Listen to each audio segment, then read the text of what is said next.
Great Scott, I'm Jamieson. Hey gang, how the hell are you? Kevin Goatee's here, so you know it's time for just another dandy episode of Gutting the Sacred Cow. Why? Well, I brought back one of my all-time favorites, Don Jamieson, and he is going to de-pants Shallow Hal, a film that was beloved in the 2000s. And who is going to sit in as guest host? Well, how about Marcela Alonso? Remember her from the Gremlins episode? Well, she is going to sit shotgun, and we're going to see if Don is as bat kooky as he was when he said Die Hard and the Matrix stunk. So here we go. Let's see if Don's got the goods to drown Shallow Hal. Roads? Where we're going, we don't need roads. Marcela Alonso, name that film. Shallow Hallow. Shallow No. Oh. It is not from Shallow Hal. Don Jamieson. Good to see you again, pal. What movie is that from? That's easy. That's Shallow Hal 2. Shallower Hal? Shower Hal. Yes. Shower Hal. Shallow Hal 2, The Smell of Fear. No, kids, that film is Back to the Future. I gave you an easy one, I thought, Marcella. I thought you'd know that one. Oh, my brain can't remember that far back. It's a goddamn American classic film. Why am I yelling? Kevin Goatee, joined by Marcela Alonso, guest host, and of course, Don Jamieson. Don has chosen a film that was really beloved back in the 2000s, and I was floored that it was so beloved. He has chosen the aforementioned Shallow Hal. 2001 budget of $40 million, a box office haul of $141 million. Turn that into 2023 money, $68 million budget, $179.7 million box office haul, about 3x here. So, and of course, welcome to Gutting the Sacred Cow, friends. We're the best movie debate / movie podcast out there, where you know the guests pick a film they find overrated or hate and trying to convince us to see their argument. But of course, the twist, it must meet one of these criteria. Why they beloved, critically acclaimed, or a financial success. So no dunking on Friday the 13th, Part 5. We all know it stinks. IMDb scores. Marcella, you're the guest. You're the co-host, actually, but ladies first, we'll allow you to do that. What do you think Shallow Hal scored on the IMDb scale, which is 1 through 10 with decimal points? 7.2. Don Jamieson. Lower. What do you got? 6.5. 6.5. Don, you're the closest. 6 flat. Wow. 6.0. Don, Rotten Tomatoes, 1 through 100. You know the drill, pal. What did the critics give this fine cinematic adventure? Yeah, critics are pretty tough. So if IMDb only gave, I'm somewhere around the same, 65-ish. 65. Marcel, what did the critics give Shallow Hal? 67. 50. Oh. Not fans. Audience, Marcelo, same scale, 1 through 100. What did the audience give Shallow Hal? I'd say in the 60s. All right, let's make it a little more specific. 61. 61. Don Jamieson. I'm gonna go a little higher. I'm gonna go 70. Ooh, poor choice. It is 45. Wow. When you chose this, Don, I go, oh, people love this film. Guess what? They don't. And that's what some of the Twitter comments had to say. How is that allowed? Okay, well, we'll learn. I'll defend it when it's my turn. Of course you will. And quite aptly, I'm sure, as you always have. Quotes, members only, you must be the last remaining member. I legit laughed out loud at that. That one always sticks out. Hal, come in and look at this turd. It looks like Klinger from MASH. Pretty good. Yep, not bad. Hey, why are you wearing gloves? You ever walk in a truck rest stop bathroom on your hands? Comical. And of course, the obvious, Shallow Hal needs a gal. Don, quotes. What do you have? Quotes? What do you mean? Anything jump out at you quote-wise that I did not just say? I'm trying to see what. It took a while for something to make me laugh. As far as quotes, let's see. No, I didn't find any funny quotes. Fair enough. A couple funny situations. Marcela, any quotes jump out at you, my dear? No, nothing that sticks out. No. All right. Quite unremarkable so far. 5 fun facts. Gwyneth Paltrow said she was taken aback by the way people treat the overweight. In a W magazine interview, Paltrow says, "The first day I tried the fat suit on, I was in the Tribeca Grand Hotel in New York City, and I walked through the lobby. It was so sad. It was so disturbing. No one would make eye contact with me because I was obese." By the way, hypocritically coming from a woman who's ultra fucking skinny. Right, and has turns every head in every room she walks in. Right. Normally. Oh yeah. Still to this day. I mean, she's in her 50s and is still bringing it. One of two Hal's co-worker confidants, the middle-aged bald guy, is his bandmate Tenacious D, Kyle Gass. Mm-hmm. When Rosemary jumps in the pool, the huge splash was created by 2 wide hoses, which Gwyneth Paltrow had to dive between, which shot off streams of water on each side of her, simulating a huge splash of water. That I laughed at. Yeah. I thought that was one of Marcella's boobs jumping in the water at both times. So it's a big splash. Joshua Little Boy Shintani casting as Little Boy was a complete accident. While vacationing in Hawaii, sightseeing by car, Peter Farrelly passed Shintani as he sat outside a public library playing his ukulele. Farrelly stopped and asked Shintani to come to LA for a screen test, where Shintani was immediately cast. So, no, he was a big fat Hawaiian guy. Oh, yes. He was so fat he could barely see. Ron Darling's counterpart. Right, exactly. Yeah. Kids, play a ukulele outside of a library. You too can get a bit part in Hollywood. Maybe in a Farrelly Brother film, maybe in a Seth Rogen film, maybe in a snuff film. Dealer's choice. Oh, God. Mauricio Jason Alexander corrects Jack Black, telling him he actually makes $29,500 a year, which averages to about $14.12 per hour for a full-time employee. Ironically, currently a McDonald's employee salary, which buys a lot of powdered hair for Jason Alexander. This is true. Not a lot in the fun fact department, kids. I'm not going to lie. But let's have the fun fact-seeking crew really get into it, as they're going to come and ask Don Jamieson and ask a gutter. Ken Bjorn Turner, how the hell did Shallow Hal make any of the show requirements? That movie is trash. All right, so here's my defense of this movie. Because your first instinct and my first instinct was that people did like this movie. I mean, I just remember everybody going crazy for it. And it's the Farrelly brothers. That was when they were hot back. Oh, the Farrelly brothers are so edgy. They're so funny. What else? They did what else? Fargo, right? No, that's the Coen brothers. Big difference.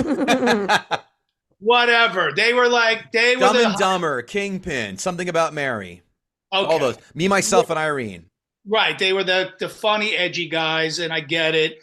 They made this film. Listen, it made $140 million. You said that yourself. Right. You read that. That's a true stat. So it made a lot of money. And sadly, it did well enough for them to make that other steaming pile of turds stuck with you, whatever that Matt Damon movie was where he played a conjoined twin. So did you watch that? No, I would never. Me neither. Marcela, did you catch that? Oh, I didn't even know that movie existed. Well, that's a hot trick right here, kids. Ugh.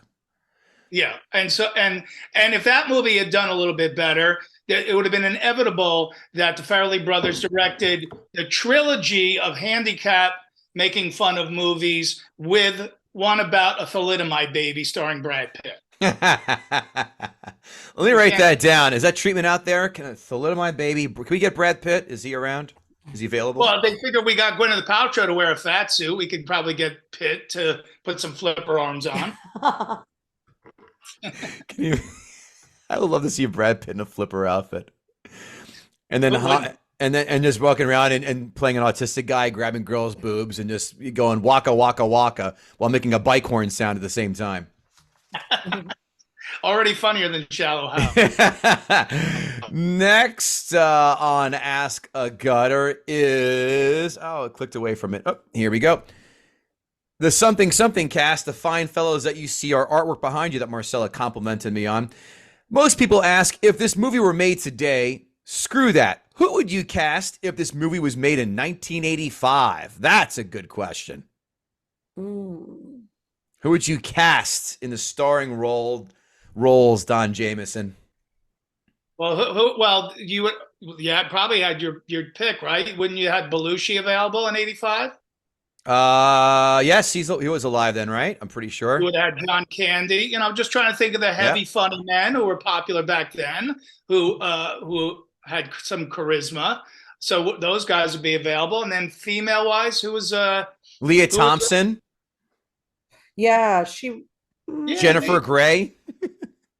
Molly Yeah. Ringwald. Oh wait, she's not. Huh? Molly Ringwald would have been a good choice. Yeah. How about a young Demi Moore? Oh, that would have been real good. Yeah. Yeah. How about we have Francis from Pee-wee's Big Adventure in the Jack Black role? Can I get a second on that? It's Francis. too creepy. It's not for sale, Francis. Who doesn't love that film? Communists. That's who.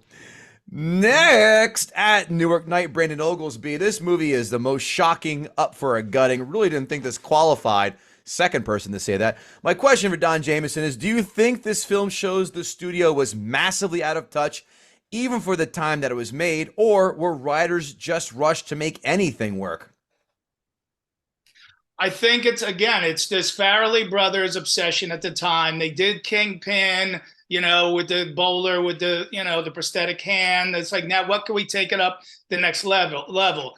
Prosthetic fat suit. You know, then they went for the conjoined twins. They even crowbarred in a spina bifida guy into Shallow Hal. So, right, you know, they were just working this whole sort of, you know, oddity, you know, angle to their humor, but it just wasn't funny. They just were crowbarring this stuff in really for no reason.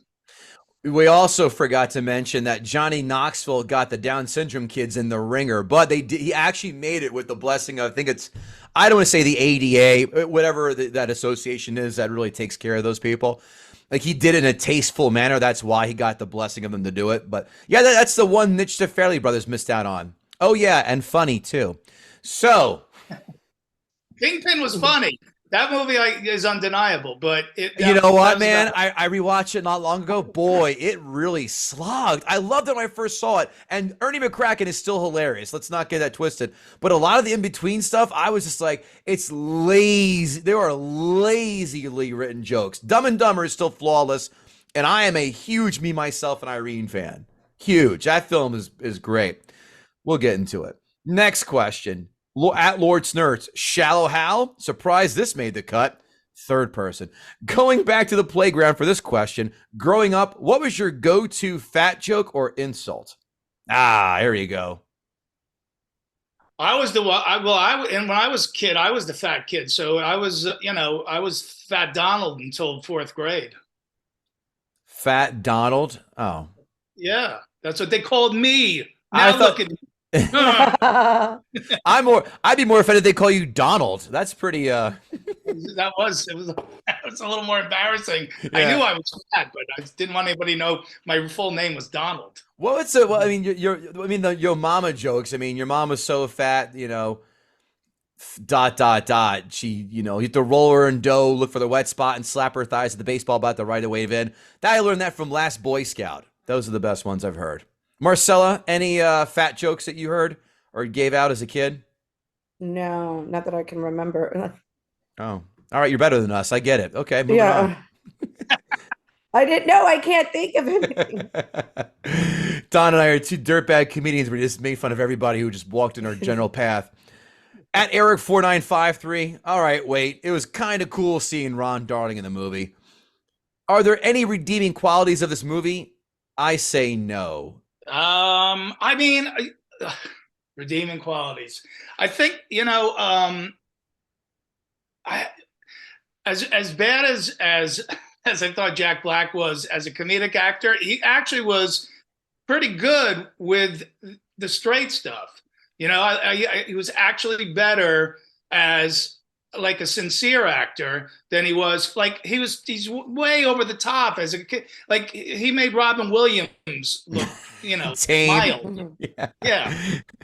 So I actually thought he was like towards the end of the movie when I was like, all right, obviously I'm not going to laugh, but at least he learned something at the end, and he was kind of good as an actor, being the sincere guy who changed and realized, it's not about the outside, it's about the inside. And let me just say this, Kevin Goatee, I don't need to be hypnotized by Tony Robbins to see the beauty inside of you, my friend. Oh, you know how to find your express route right to my heart, my friends. Jack Black's best film he's done. Are you ready for this? Acting wise, King Kong. If you caught that one with Peter Jackson. Eric at 4953 again. How big is Tony Robbins' head? Do you think he has special abilities to do that abnormal noggin? I think you missed a word there. How big is Tony Robbins' head? Are we talking Barry Bonds post steroids kind of big? Is that where we're going for here, Eric? And does he have abilities like what, Professor X, or can he teleport people? Not teleport people, but move things with his mind and mind control. He can. He's moved hundreds of $1 million out of people's bank accounts into his, or telling them shit they already know. Yeah, who's built people out of more money, him or Joel Osteen? Joel Osteen wins. Yeah, I think so too. The guy's a jet, for Christ's sake. He did it with a smaller head too. Yeah. Next, Rex at Rex Crumb. Which is worse, Shallow Hal or one of Gwyneth Paltrow's goop vagina candles? Listen, she irks me beyond belief. Although I will say, there was a scene where the scene where she gets undressed, she looks smoking. She's really sexy. Body double, by the way. That was one of the fun facts. But even then, you could just tell in her with regular clothes, she was still a smoke show. But she irks me like that. She tries so hard, like as a person. Forget the actor for now. As a person, she tries so hard to pretend she's a regular person, like she's edgy. Meanwhile, you name your kid Apple. How edgy could you possibly be? It's in these notes too, pal.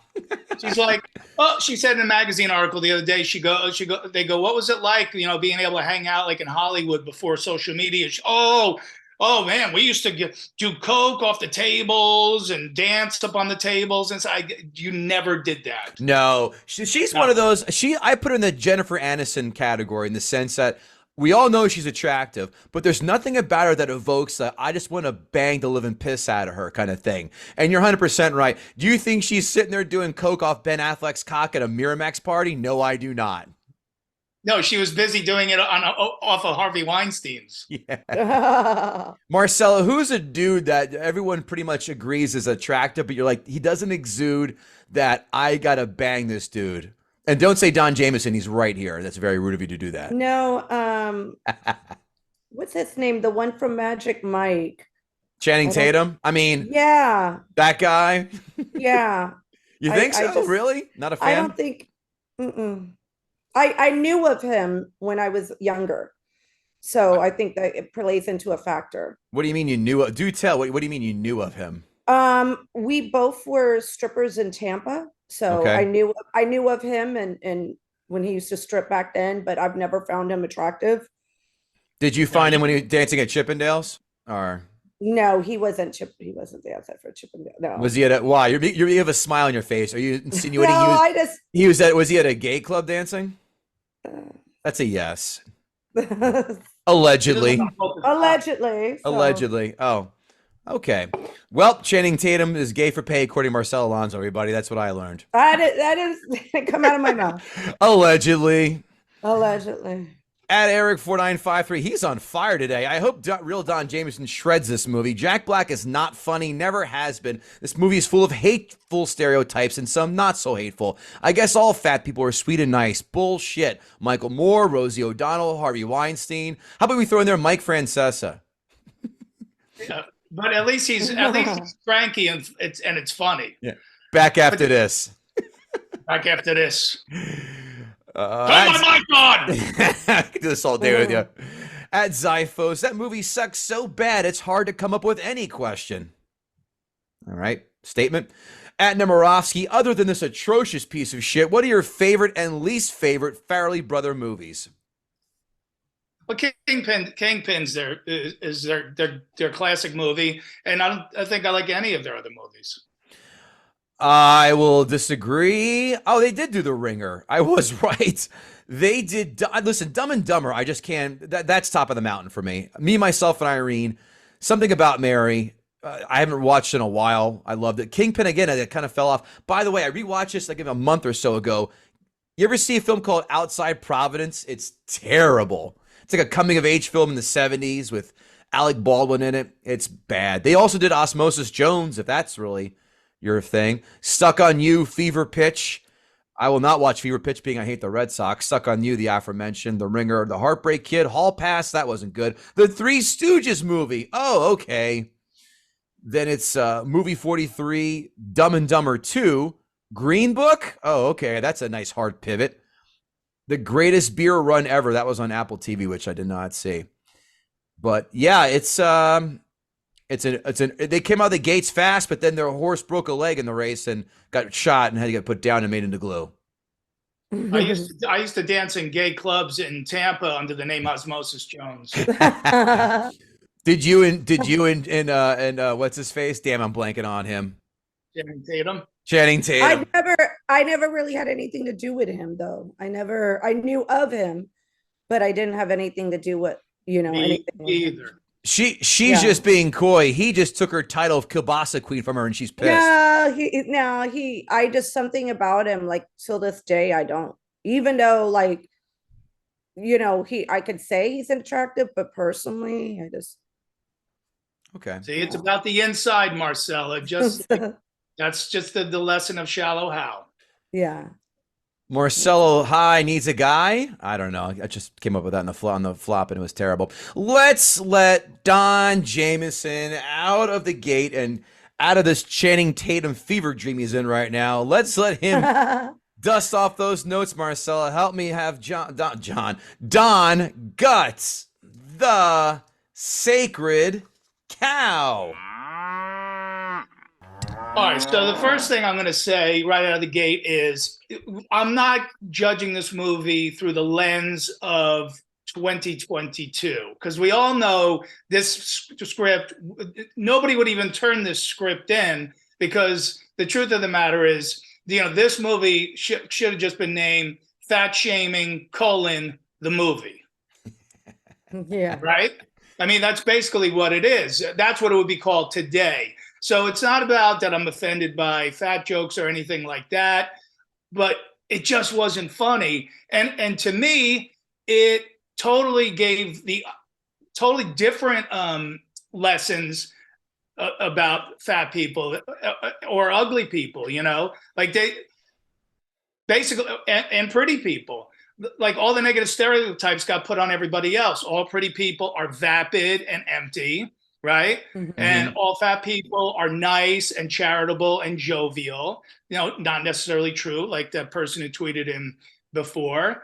And they didn't even have good insults. That's the other thing. No. You're gonna write a movie of fat jokes, and your best one is, hey, that woolly mammoth that you're dating. I mean, come on. You can do a better job than that. You got a Hollywood writer sitting in a room making $29.5 a year. And they can't come up with anything better than Who Let the Dogs Out?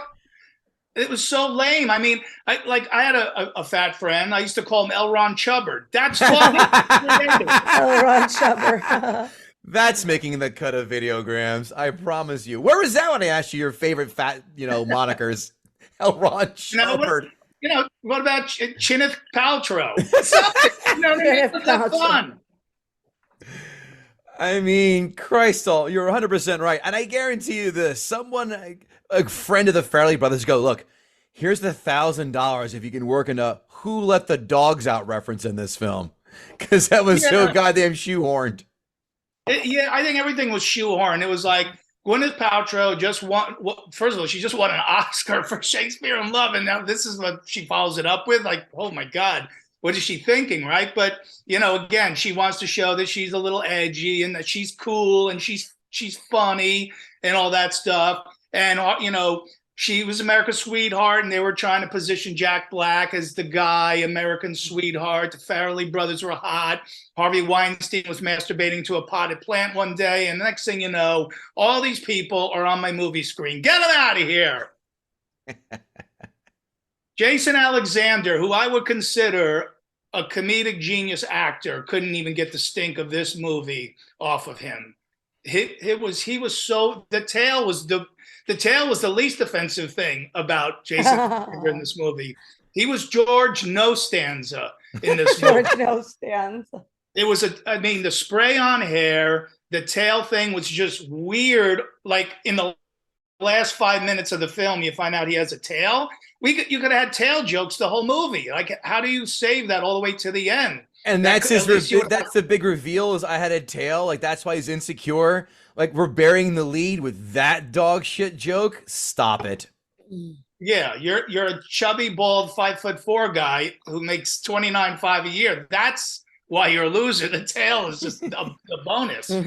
So, but I feel bad because isn't Jason Alexander so genius, like as a comedic actor? And it was so bad. It was almost like Jack Black's over the topness was rubbing off on him.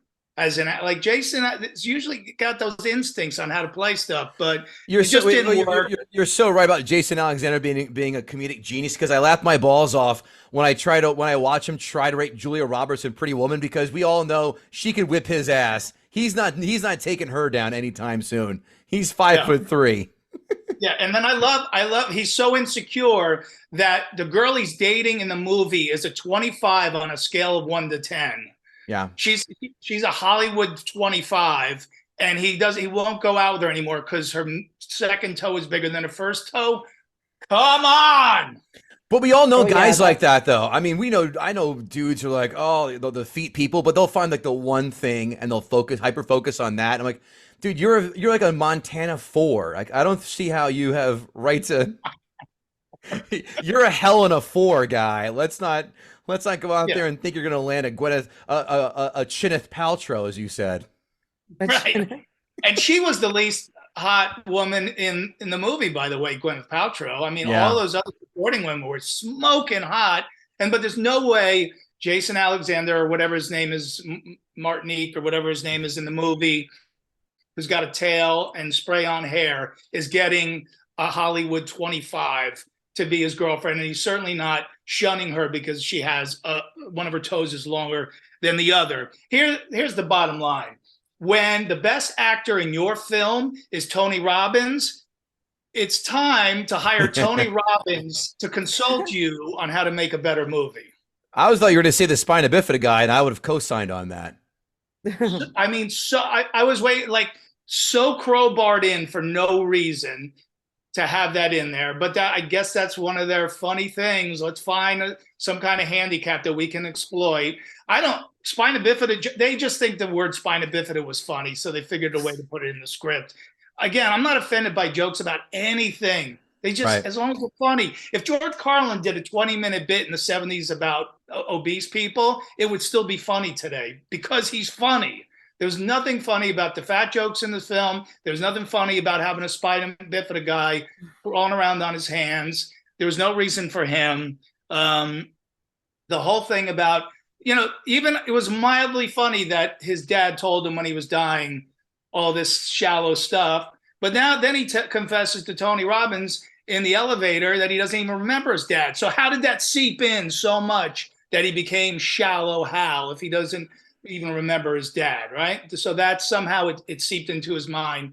And gorgeous, because Jack Black is so gorgeous that he has Hollywood 25s tripping over themselves to date him too. I mean, that's the premise you have to believe to actually think this film works on some level. Now, Jack Black, not a bad looking guy, but if he's not Jack Black and he's a guy that, he's a schlub that works in an office, he's not getting girls like he's supposedly getting in the movie. Can we agree on that? He's no Channing Tatum stripping down at some promiscuous club in Tampa, Florida. That's for damn sure. No, I mean, at least Channing Tatum could rip his shirt off And when he dances, it's something for the ladies. Jack Black dances through 10 of the first 12 minutes of the movie, and it's painfully unfunny. Oh yeah. There's nothing else. There's no dialogue going on. Like where it's just sort of a sight gag in the background. It's just Jack Black Jack Black dances like Bruce Springsteen guys doing the mosh pit at a Bruce Springsteen concert. Only thing missing is only thing missing is a bleached jean jacket that the collar's popped. Yeah. And what was up with the dad with the Scottish accent? Here's another lost opportunity to work. Have you ever been to, either of you guys ever been to Scotland? No, not there. Yeah, no. So you can walk around Scotland all day long talking to people. They're very friendly people, wonderfully interesting, nice people. After midnight, it's a different language. You can't understand a word they say. If they get a few drinks in them, it's a totally different language. You walk around with a book trying to figure out what the hell they're talking about. This is a missed opportunity on every level. Like, there was no reason for him to be Scottish. Like, if you needed that actor, go, listen, you want the role, you got to talk like a regular person. I thought he was Irish, but I didn't. Yes, who knows? I mean, but it wasn't. I think it was Scottish, and at least there could have been misunderstandings or something between him and Jack Black with the language, you know, where he's not picking up on the Scottish brogue. Totally from out of left field, totally no reason for that. Sure. So hated the dad. Here's the major flaw to me of the movie is that all the funny is lost when you're seeing Gwyneth Paltrow as she is. So when he's kissing her, it's not funny because he's making out with Gwyneth Paltrow, who's an A-list Hollywood actress at the time. You have to see the other. You have to see Gwyneth Paltrow. You need to see him kissing Gwyneth Paltrow to make the comedy work. Right. You see what I mean? Like, yeah, they tease it with the glimpses of with the reflection in the mirror and all that stuff. You're right, though. It's not. So it's supposed to be subtle. I'm with you. I want to see him have to, like a Great Dane making out with another Great Dane. Like, that's what I want to see. Like at the end, one of the biggest thing I laughed at was at the end when he goes to her house and he doesn't know who she is because he's never seen her at a real size, and he starts making out with the servant, right? Who's a big fat woman. When he started making out with her, I was cracking up. It was hilarious. That's what you needed to see with Gwyneth. Like when the chairs break throughout the movie, you need to see through his eyes the skinny girl, the chair break. Then when you cut to the other point of view, you need to see the other one. Then it's funny. It's not funny when you see a skinny girl in a canoe and he's up in the air, but here's a 100-pound girl in the front. It didn't work comedically at all. No. I hear you. Probably because they showed it to the studio the other way, and they go, "Nah, it's too mean that way." But look, you could be mean and funny, or not mean and not funny. You got to pick a direction. I didn't think it worked at all that way. Mean and funny, I say the perfect definition would be Borat or Bruno. He nails that with those characters. I'm so bummed out that was a body double in Gwyneth Paltrow. I know. Because that was like the best part of the film where she takes off her pants and what a cute butt. Cute butt, but indeed. She did, when the chair broke towards the end, right before he gets changed back, she breaks that chair and she I wrote this down. I wrote this down too. I know you're gonna say the legs open up. Panty shot. Panty shot. Yeah, that was good. I rewound that twice, by the way. Like a complete dirtbag. I go, no. And you see her kind of like tuck her skirt over that too to kind of, and you see that, I think Jack Black kind of helped scoop the dress up too. But I'm surprised they kept that shot in. No. And I'm very disappointed that you only rewound it twice. I rewound it at least a half a dozen times. Half a dozen. Let's see. What other notes I got? Again, I thought Jack Black was good as a sincere actor. But then I got confused. Like, did I feel bad for Hal Logan, or did I feel bad for Jack Black an hour plus into the movie? And I still really hadn't got too many chuckles out of it yet. So I don't know which I felt worse for.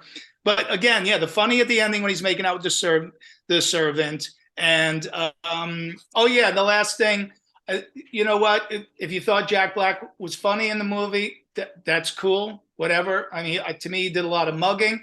But what really disturbed me the most was those Nancy Pelosi eyebrows that he had. Holy shit! Who shaped those for him? That's ridiculous. Didn't one of them call them unibrow? Someone called him unibrow in that. Yeah, somebody did call him unibrow. Yeah, but they were like you could ski off the ends of them. Yeah. They were arched up like that one Bond film that just jump off in the parachute. The Yukon Jack comes open. Yeah, they're gonna have the slalom event at the next Olympics on those eyebrows.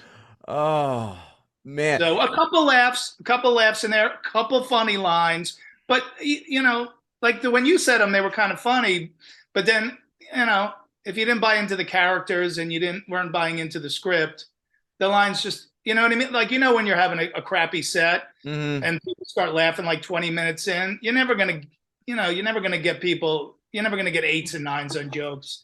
You know, you'll probably get 6s the rest of the time if they just start laughing 20 minutes in. Same thing. It's like by the time, all right, that was pretty funny. I didn't laugh.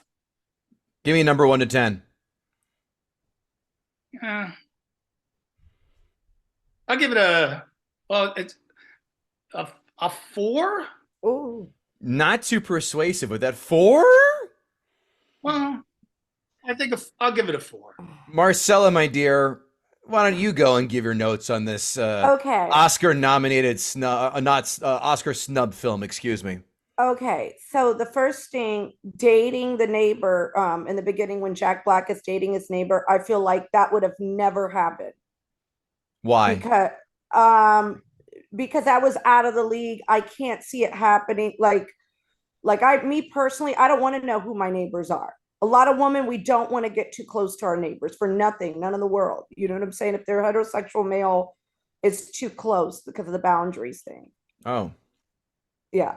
So I just feel like that one, it was not realistic. I was saying, I'm looking at condos in Brooklyn. Knock, knock. I'm deep in Brooklyn. So, and number 2, running into Tony Robbins, and then Tony Robbins having, like, being that open to a stranger, that was a part that I felt like was so unrealistic. Yeah. Yeah. You want to talk, pal? You have to pay $250 for my seminar and buy a book. Yeah, like exactly. Like, he's not going to just sit there and talk. He'll say, hey, why don't you come to my seminar? Why don't you he's going to try selling him something. So that right there, I feel like was something that was unrealistic. This was really, really hard because I did like the movie. But some things I feel like wouldn't really work today. And number 3 is when him and the kids in the hospital, nobody could just, my grandmother was in the hospital this summer. I couldn't even walk up to see her. She's 86 years old. You know, like I had to stop, get a pass. But in the movie, he just walks up and there's all those kids in that burn unit. And I felt like that was something pre 9/11, Marcella, pre 9/11. Was it pre 9/11? Was it? Oh, it was. It came out in November of 2001. So they filmed it before that. Oh. I'm making a joke. Yeah, hospitals. Yeah, you could smoke in hospitals. You know, hell, in The Exorcist, they're smoking the entire time when he's in the hospital.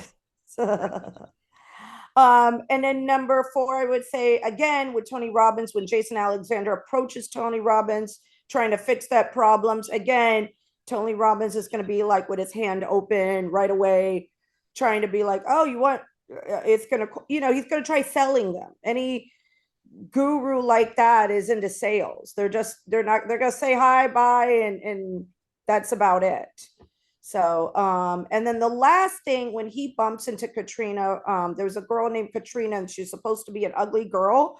And to me, I'm like, wait a minute. I know a lot of guys, she would be at least a 7 in New Jersey. Any guy would hit that girl. Like she was semi-attractive. Like I saw her and I'm like, they didn't do a really good job for the girls that were supposedly ugly. They did a good job with the girls that were bigger, but it was like they just put some stickers on there. And I'm like, I know guys that she's like a 10 to some guys. You know what I mean? That girl was too hot that they were saying the one Katrina, the one from Boston that he ran into. Yeah. First he was in the car with, and then he saw later. A Right. lot of guys would go ahead and hit that in a second. You know what I mean? I know men way too well. So those were my Well, oh, and the 6 was the tail part. Again, why didn't they mention this earlier to make it funny?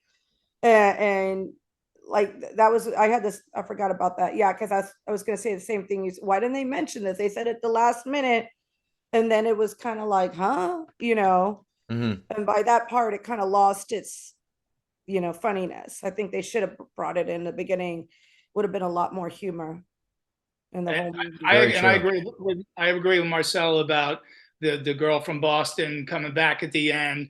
But then again, I'd hit the girl that's behind Kevin's head, the blonde right there. So, oh, boy, you know how to flirt like the best, Don Jamieson. I don't know what that says about me. I think the film should have ended. This is just me. This is my personal thing. I think the film should have ended where she goes, "I'm sorry, I committed to this 14-month thing. I gotta go do this." And then you fade to black, and you cut 14 months later, and they run into each other like in the grocery store, and she's Gwyneth Paltrow size again. And he goes, "Oh my God, it's amazing to see you." And she goes, "Yeah, while I was gone doing the peacekeeping, I lost a lot of weight." Then they get together at the end. That would have been a nice ending right there. Yeah. And then they cut to somewhere in Namibia where they actually made a clone of her, and the fat one's is feeding a village. I don't know. Or Jack Black got super heavy, and she got.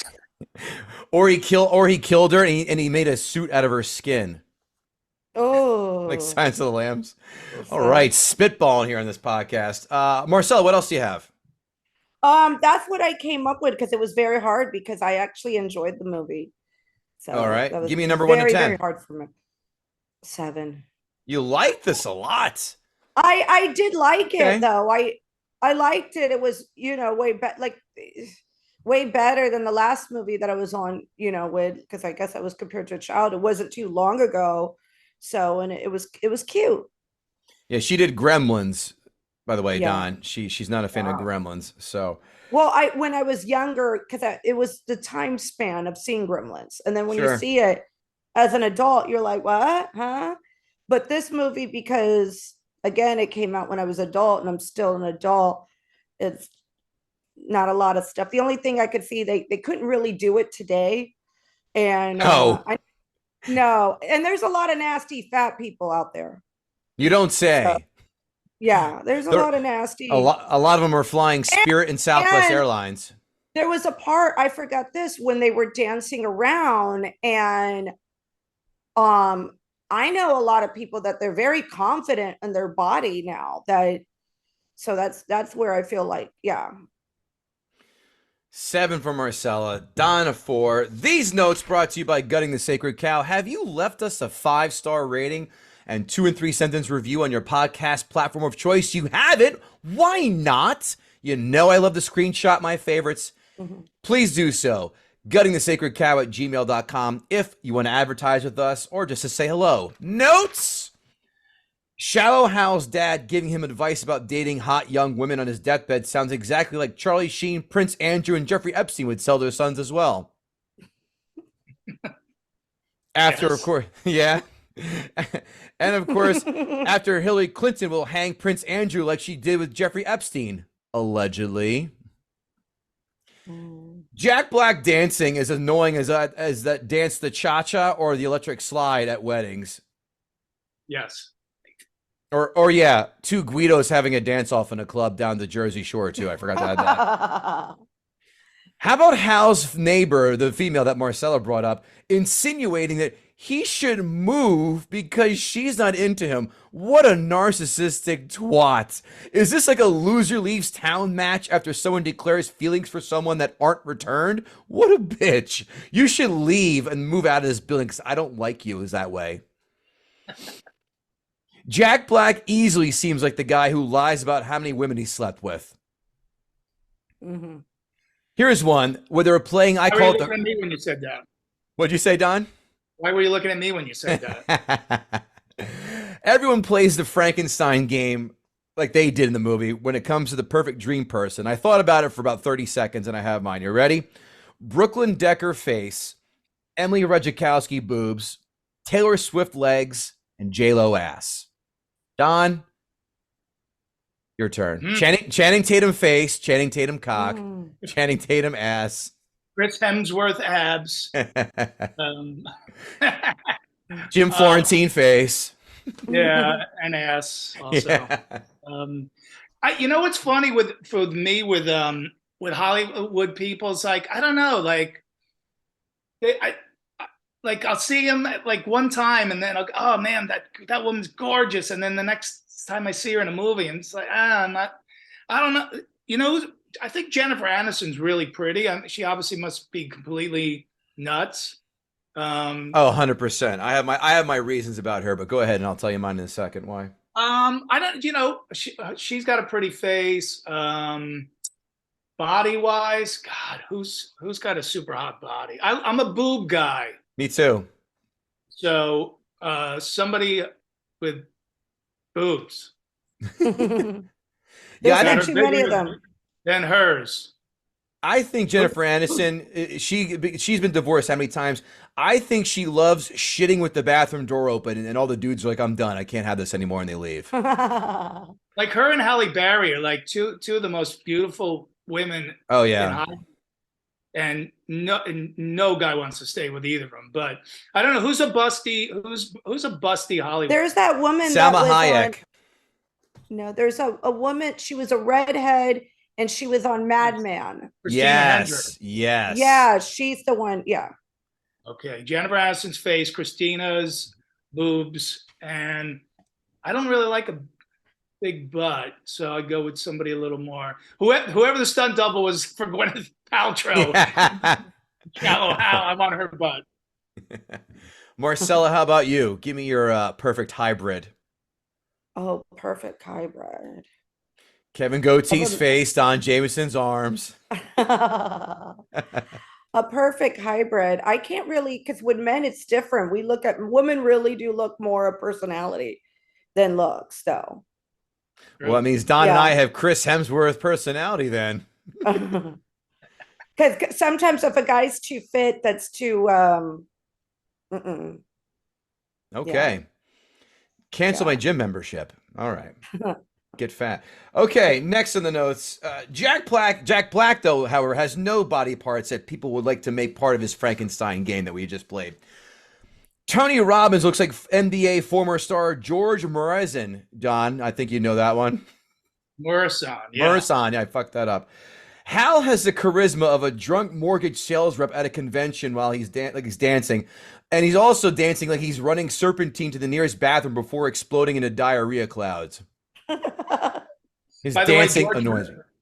George Morrison made a horrible movie with Billy Crystal. Mm-hmm. We could gut, except it was not beloved in any way, shape, or form. Or made money, or won an award. No. Hal does more white girl overbite dances than 4 drunken middle school teachers during a happy hour at Applebee's. We said this before. Gwyneth Paltrow, super attractive, but her kookiness, like you, Don Jamieson, takes me out of it. She named her kid Apple. That is grounds for Child Protective Services in my book to make an appearance. Every time Jack Black does the cuckoo thing, he should have his face smashed down into a subway seat of homeless fecal matter. Yeah. You're being too kind. I know. Oh, it just irks me. Never met a Rosemary who didn't look like she's at a bowling alley 5 nights a week. That's true. Hal is just so goddamn creepy. The kissing game with the kids is beyond weird. Oh yeah, that was nasty. Yeah, but I like the kissing game. In fact, that's a new game I can play with my wife, and the kissing game will take place below my belt. So why do you got to work blue? Oh, I hate that. I'm sorry. I love to see if Jack Black would have bought a Gwyneth Paltrow vagina candle when she was overweight Rosemary instead, though. Oh, God. It would have smelled like eggplant parm 7 days out in the sun. Yeah, it smelled like They're getting 6 milkshakes, 3 a.m. White Castle, and baby wipes. Whoa. And then Wait, sprinkle I want some. to ask Marcella something real quick. Sure. Sorry to No, your go ahead, buddy. your flow. So Mhm. what would you, again, because the premise of the movie is that Jack Black has to be attractive in some manner to go out with these hotties, these smoke shows, as the kids say. On Yeah. a scale of 1 to 10, what's Jack Black in this movie? Oh, Good he's a 5. That high? so- All right, I guess. Yeah. Like, well, 4 or 5, but he's a total douche in the movie. Yeah.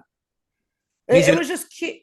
He was a douche, but I'm not finding attractive. I just think the whole overall movie was a cute, funny. What it was perfect watching on a Saturday afternoon type of movie. Mm-hmm. Yeah, He's in Omaha 7, I bet. probably so. Easily. Jason, when I lived in LA, I have to say, guys like him would get so many girls. It was the weirdest thing. that angers me. I don't know why. I know why. Because they're all movie producers. That's why. No, the women over there were desperate for housing majority of the time. Bingo. I knew it Yeah. couldn't have been that easy of a situation. Yeah. You want to be an A-lister or a landlord? That's how you get boomtang in Los Angeles. Check out Don Jamieson's squatting places he's offering up for you ladies if you want to put out, excuse me. Oh, I got a place for you to squat. Jason Alexander doesn't look like a Mauricio. He looks more like a Morris or a Maury, guys. Let's be honest. Yeah. What was that, Mauricio? Like, it irks me that he was Mauricio because I know they think that's funny somehow. That he's Italian, but he looks nothing Italian. He's from Jersey, but he's not Italian. No. Never heard someone refer to their dick as a willy in the last 20 years, and thankfully so, because that was a stupid slang for your hog. It's a 2-hour fat 2-hour movie of fat jokes, and all of a sudden they get coy when it comes to describing his penis. I mean, come on. He's doing morning DJ safe code words for dick. Yeah.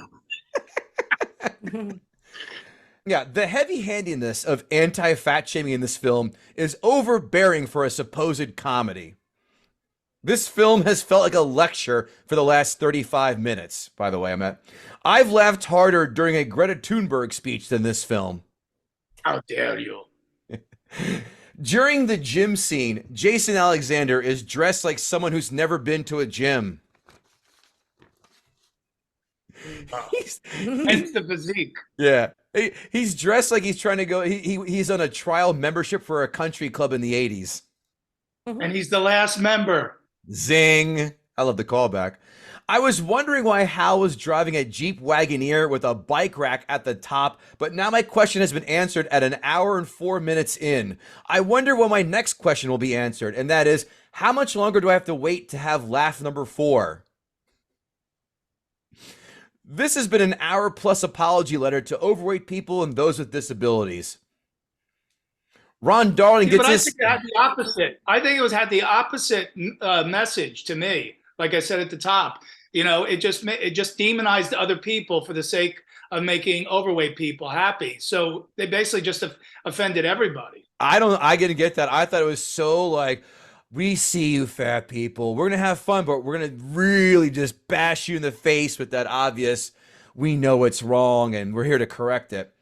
Hey, Ron Darling gets his SAG card. Too bad he only got one. He has one SAG card and one World Series win. Or ring, excuse me. There's more pandering here than a Sebastian Maniscalco special. I knew that I'd get Don. Marcel was the bonus. Thank you. Gwyneth Paltrow breaks 2 chairs at restaurants. Please don't tell me the screenwriters adhere to the rule of 3 on this one, because those are the hackiest fat jokes we've seen. Come on. Again, fat person middle aisle of an airplane, funny. This, a fat chair of the legs splaying out, nah. Yuck.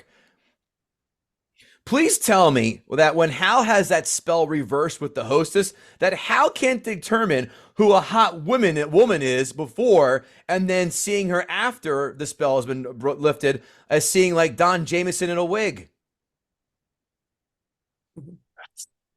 Is that what I would look like? Yes, with lipstick too, but so purty of a mouth. Well, no doubt about that. Why does Jack Black have a bunch of dollar bills framed on his wall? Did you catch that? I did. Is that his in case of emergency break glass fund for strippers?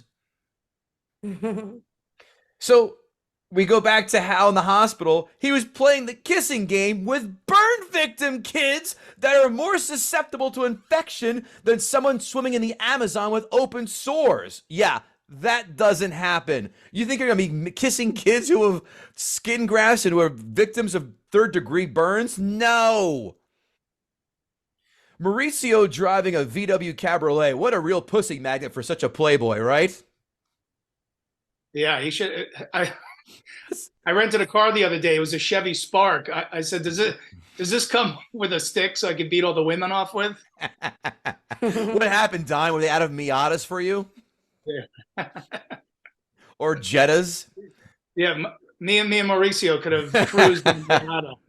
Choker necklaces on dudes. I forgot. Guilty as charged, kids. I made my donations to American Eagle and Abercrombie late 90s, early 2000s. And to see that brought back on the screen sent some douche chills right up my spine and some shivers right down my fucking butthole.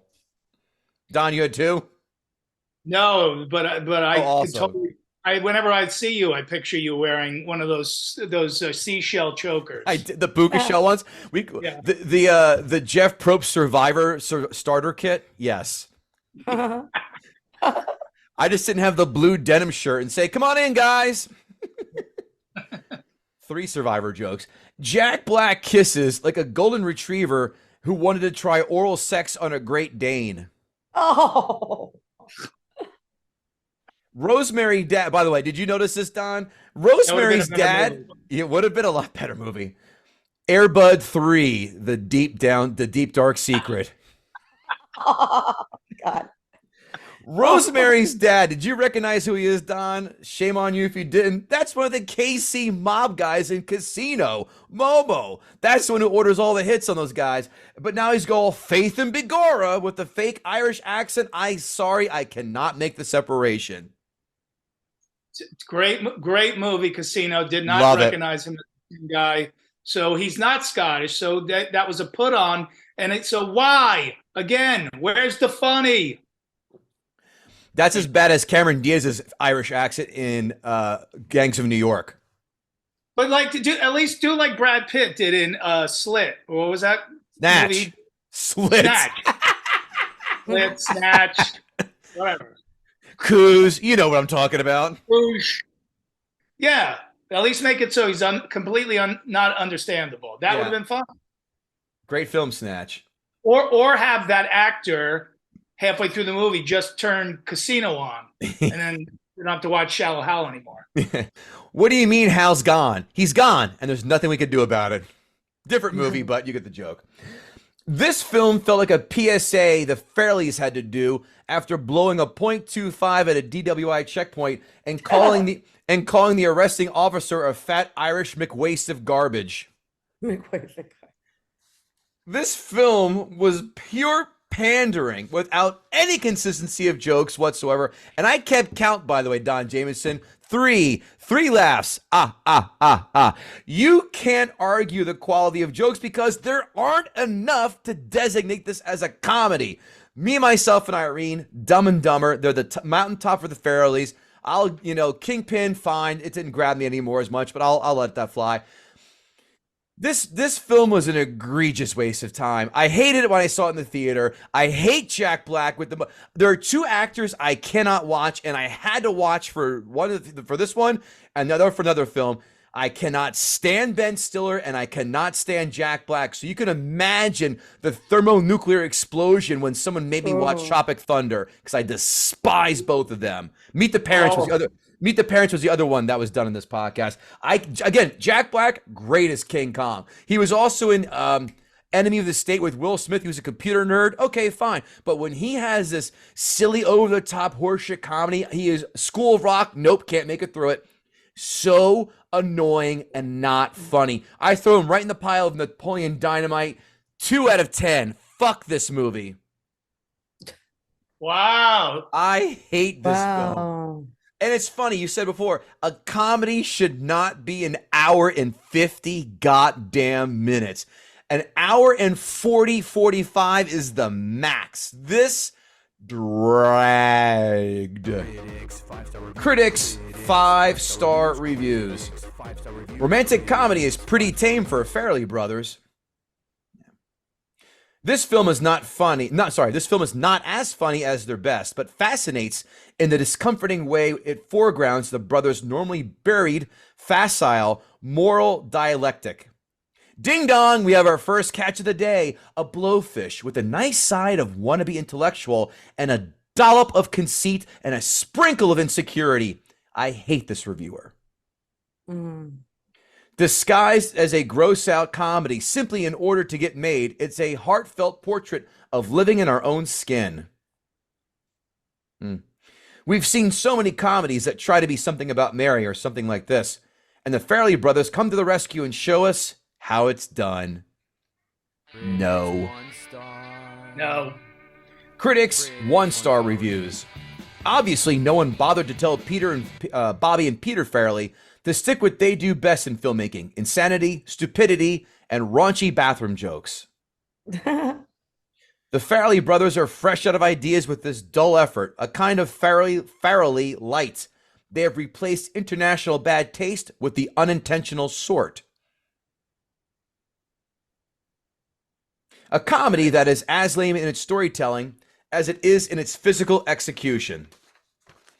That reminds me of the old Steve Spurrier quote. How do you think your team execution? I'm all for it.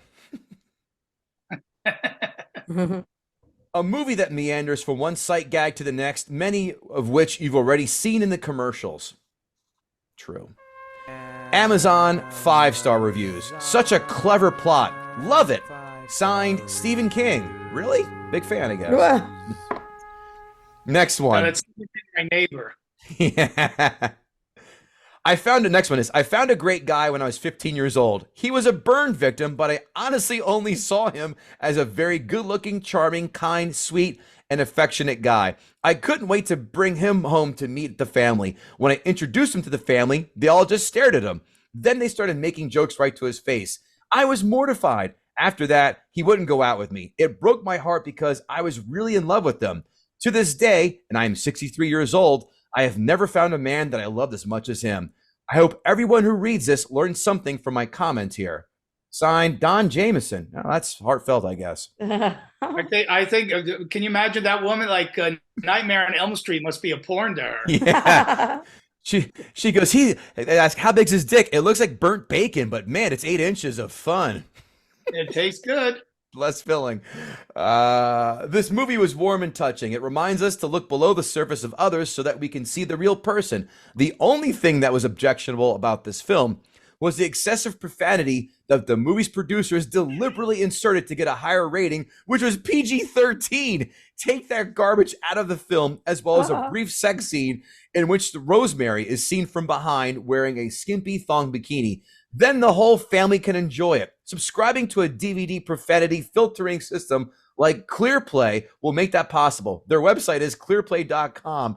So do you not understand the point of the movie? Nothing has to be sanitized to lower it to make it a family film, you selfish douche. Amazon 1-star reviews. Amazon 1-star reviews.